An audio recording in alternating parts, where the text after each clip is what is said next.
শিবিরকে ফাঁসাতে যে এবার ছাত্রদল যুবদল ফেঁসে গেছে।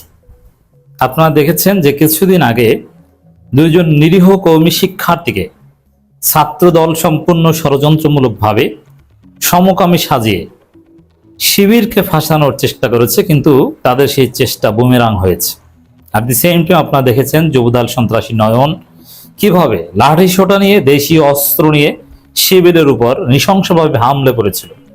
হ্যাঁ, তার হিসাবে এখন তারা পাচ্ছে। যুবদল নেতা নয়ন যে নাকানি চুবানি খেয়েছে এবং তার ইনকাম সোর্স থেকে শুরু করে তার ব্যক্তিগত চাঁদাবাজির রহস্য যেভাবে ফাঁস হয়েছে, যেভাবে তিনি একজন স্যাসরা এবং প্রতিষ্ঠিত চাঁদাবাজ হিসেবে প্রতিষ্ঠিত হয়েছেন, লজ্জা শরম থাকলে রাজনীতি করতেন না। কিন্তু এখন যেই ছাত্র দলের হয়ে মারামারি করতে গিয়েছে সেই ছাত্রদল এখন তাদেরকে পিটায়, তাদের সাথে মারামারি। এটা একটা শিক্ষা। তো দর্শক, ঢাকা বিশ্ববিদ্যালয়ের যে ঘটনা, দুইটা ঘটনা আমি এখানে আলোচনা করবো। একটা হচ্ছে ঢাকা বিশ্ববিদ্যালয়ে ছাত্র দলের দুইজন সমকামী হিসাবে চিহ্নিত হয়েছে এবং তাদেরকে হল থেকে বহিষ্কার করা হয়েছে। আরেকটা হচ্ছে নিউ মার্কেটে ছাত্রদল যুবদল মারামারি চাঁদাবাজি নিয়ে। দর্শক, ঢাকা বিশ্ববিদ্যালয়ে শিবিরের বিরুদ্ধে স্লোগান দিয়েছিল ছাত্রদল, এমনকি আমিরে জামাতের সানেও বেয়াদবিমূলক শব্দ চয়ন করেছিল। আগেই বলিনি যে আমিরে জামাত, সাদিক কায়েম বা এদের কারো সমালোচনা করা মোটেও অন্যায় নয়, সমালোচনা করতেই পারে। আমরা যেরকম তারেক রহমানের সমালোচনা করি, তারাও সাদিক কায়েম কিংবা আমিরে জামাতের সমালোচনা করতেই পারে, তারা সমালোচনার ঊর্ধ্বে নন। কিন্তু একদম মিথ্যা, ভিত্তিহীন, উদ্ভট অভিযোগ দিয়ে তাদেরকে বিতর্কিত করার চেষ্টা করবেন, আপনাদের উপর আল্লাহর গজব তো পড়বেই। যেরকম হাসিনার উপর পড়েছে, যেভাবে আলেম ওলামাদেরকে ধর্ষক বানিয়েছে, আল্লামা মামুনুল হকের মতো লোককে চরিত্রহীন বানিয়েছে, হাসিনা বাহিনীর উপর গজব পড়েছে, সরকারি কর্মকর্তা যারা চাকরি করতে তাদের উপর গজব পড়েছে। এরকম গজব পড়বে, কারণ এমনিতে রাজনৈতিকভাবে দুর্নীতি বা অমুক তমুক বিভিন্ন রেটরিক বা হিস্ট্রিক্যাল বিভিন্ন বিষয় নিয়ে কথাবার্তা বলা এক জিনিস, আর চরিত্র হনন করা, কোরআনে এ বিষয়ে ভয়াবহ শাস্তির কথা রয়েছে। যদি কারো কোনো সতীসাধ্যী নারীর বিরুদ্ধে কেউ অপবাদ দেয়, তাহলে তার উপর হৎ কার্যকর মানে শাস্তি হবে তার। তো দর্শক, দৌড়া মারার ব্যবস্থা আছে, এ ধরনের অপবাদ দেওয়া যাবে না। সেখানে ছাত্রদল স্লোগান দিয়েছে সাদিক কায়েম নাকি সমকামীদের পাহারাদার। জগন্নাথ বিশ্ববিদ্যালয় ঢাকা আলিয়া থেকে শুরু করে বিভিন্ন জায়গায় কয়েকদিন ছাত্রদল যুবদল টানা গালাগালি করেছে শিবির নাকি সমকামী। মিছিলে এই স্লোগান ব্যবহার করেছে সমকামী শিবির, এদেরকে ক্যাম্পাসে থাকতে দিব না। অথচ শিবির একটা আদর্শিক সংগঠন, কিছু ভুল ত্রুটি মানুষ মাত্র হয়ে থাকে, বাট শিবির সবচেয়ে ভালো মানুষের সংগঠন। শিবিরের ছেলেরা নেশা করে না, শিবিরের ছেলেরা নারীবাজি করতে পারে না, যে কোনো ধরনের অপরাধ থেকে তারা দূরে থাকে। বিচ্ছিন্ন দুই একটা ঘটনা ঘটতে পারে, বাট যে কোনো অর্গানাইজেশনের চাইতে বর্তমান বাস্তবতার আলোকে শিবিরের ছেলেরা ভালো। সেই ছেলেদেরকে সমকামী বলা হয়েছে। সাদিক কায়েমের মতো একজন আদর্শিক যোগ্য নেতাকে, জননেতাকে বলা হয়েছে, ডাকসু নির্বাচিত ভিবিকে ওই ছাত্রদল বলেছে যে সমকামীদের পাহারাদার। আমিরে জামাতকে বলেছে আমিরে জামাত সমকামীদের পাহারাদার, এই কথা বলেছে। সমকামীদের আমির ডাক্তার শফিকুর রহমান এইভাবে স্লোগান দিয়েছে। কিন্তু প্রমাণিত হয়ে গেছে শহীদুল্লাহ হলের যে ঘটনাকে কেন্দ্র করে আমিরে জামাতকে গালি দেওয়া হয়েছে, সমকামীদের আমির বলা হয়েছে, সাদিক কায়েমকে সমকামীদের পাহারাদার বলা হয়েছে, প্রমাণিত হয়েছে যে ওখানে কোনো সমকামীদের ঘটনা ঘটেনি। আর ঘটলেও ওখানে শিবিরের কোনো দায় ছিল না, ঘটেইনি। তো যে দুই কওমি ছাত্রকে ছাত্রদল ফাঁসিয়েছিল, জোর করে জোরপূর্বকভাবে তাদেরকে দিয়ে একটা ভিডিও করানোর চেষ্টা করেছে, যেটা ফাঁস হয়েছে। প্রথমে ওই বেশ কয়েকবার এই আলোচনা প্রসঙ্গক্রমে যে কয়েকবার আসবে ওই কয়েকবার ওই দুই কওমি শিক্ষার্থীর কাছে আমি ক্ষমা চাইব, কারণ আমরা নিজেরাও বিভ্রান্ত হয়েছিলাম। ওই দুই কওমি শিক্ষার্থীকে সমকামী বলেছিলাম, অথচ তারা এই ক্ষেত্রে নিরপরাধ, নিরীহ, তাদেরকে ফাঁসিয়েছে ছাত্রদল।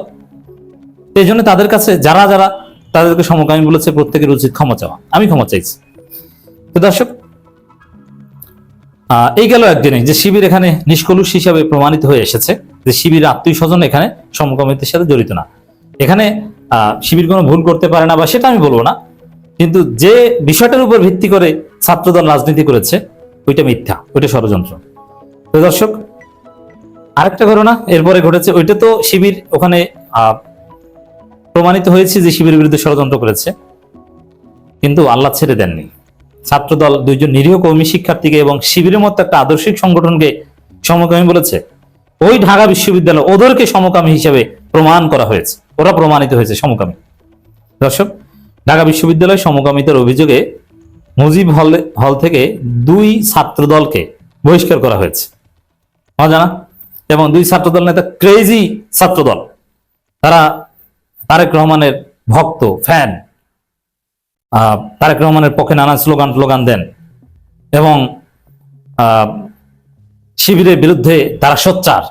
নানান সময় শিবিরকে গালাগালির খবর পাওয়া গেছে তাদের। এখন তারা সমকামী হিসেবে বহিষ্কার হচ্ছে। অনেকে বলছেন যে রেইনবো ন্যাশনালিস্ট, এরা সমকামী জাতীয়তাবাদী। কেমন লাগে? এটা হচ্ছে শিক্ষা। শিবিরের সাথে, কওমি শিক্ষার্থীদের সাথে এই ধরনের ষড়যন্ত্র না করলে হয়তো বা ছাত্রদলকে এই লজ্জায় পড়তে হতো না। ধিক্কার জানাই এই সমকামীদের সংগঠন ছাত্রদলকে। তো দর্শক, আরেকটা ঘটনা, এই যে নয়নরা যুবদল ছাত্রদলের হয়ে শিবিরকে পেটাতে গিয়েছে। এখন চাঁদাবাজি নিয়ে ছাত্রদল যুবদলের মধ্যে সংঘর্ষ, প্রায় 15 জন আহত হয়েছে। পিটিয়ে এক একজনকে একদম বেধড়ক পিটিয়েছে, আহত করেছে। এখানে একটা মজার ম্যাথমেটিক্স আছে, মজার একটা অঙ্ক আছে। ছাত্রদল বলছে যুবদলকে যে তোরা চাঁদাবাজ, আমরা চাঁদাবাজ না। আর যুবদল বলছে ছাত্রদলকে যে তোরা চাঁদাবাজ। এখানে আপনি যদি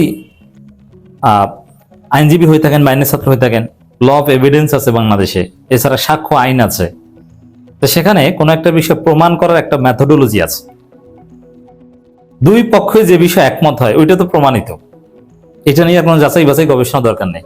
যেখানে ছাত্রদলও বলছে তোরা চাঁদাবাজ, যুবদলও বলছে তোরা চাঁদাবাজ, এর মানে যে কোনো এক পক্ষ তো চাঁদাবাজ, এতে তো আর কোনো সন্দেহ নেই। 2 পক্ষই এ বিষয়ে একমত। আজকে এই ছাত্রদল যুবদল কেউ সমকামী হিসেবে প্রমাণিত হচ্ছে, কেউ চাঁদাবাজ হিসেবে প্রমাণিত হচ্ছে এবং নিজেরা নিজেদেরকে পেটাচ্ছে। এতদিন শিবির পিটিয়েছে একসাথে, এখন নিজেরা নিজেদেরকে পেটাচ্ছে। এটি হচ্ছে শিক্ষা। এরকম শিক্ষা আওয়ামী লীগ অনেকবার পেয়েছে। যেমন আল্লামা সাইদির বিরুদ্ধে যারা সাক্ষী দিয়েছিল, একজনে শান্তিতে মরতে পারেনি। কেউ পাগল হয়ে মরেছে, কেউ ঘর বাড়ি ছাড়া হয়ে মরেছে, কেউ আতঙ্কে মরেছে। একটা কঠিন শিক্ষা পেয়েছে, ওদের জীবন তামাতামা হয়েছে, দুর্বিষহ হয়ে পড়েছে। মরার পরও তো শান্তি পাবে না। আলেমুল আমাদের বিরুদ্ধে অপবাদ দিয়েছিল। আমি বলছি না যে আলেমুল আমরা নির্দোষ, ভুল করলে তো অবশ্যই তাদের বিরুদ্ধে সাক্ষী দিতে হবে, কিন্তু মিথ্যা সাক্ষী দিয়েছে এবং তার এক পর্যায়ে অনেকে বলেছে যে তাদেরকে জোর করে সাক্ষী দেওয়া হয়েছিল। এই জন্যে রাজনীতি করেন বেশ ভালো কথা, এইসব ফাইজলামি অপকর্ম বাদ দেন। আল্লাহ ছাড় দেন কিন্তু ছেড়ে দেন না। প্রত্যেককে ভুগতে হবে, শাস্তি পেতে হবে, শাস্তি পেতে শুরু করেছেন।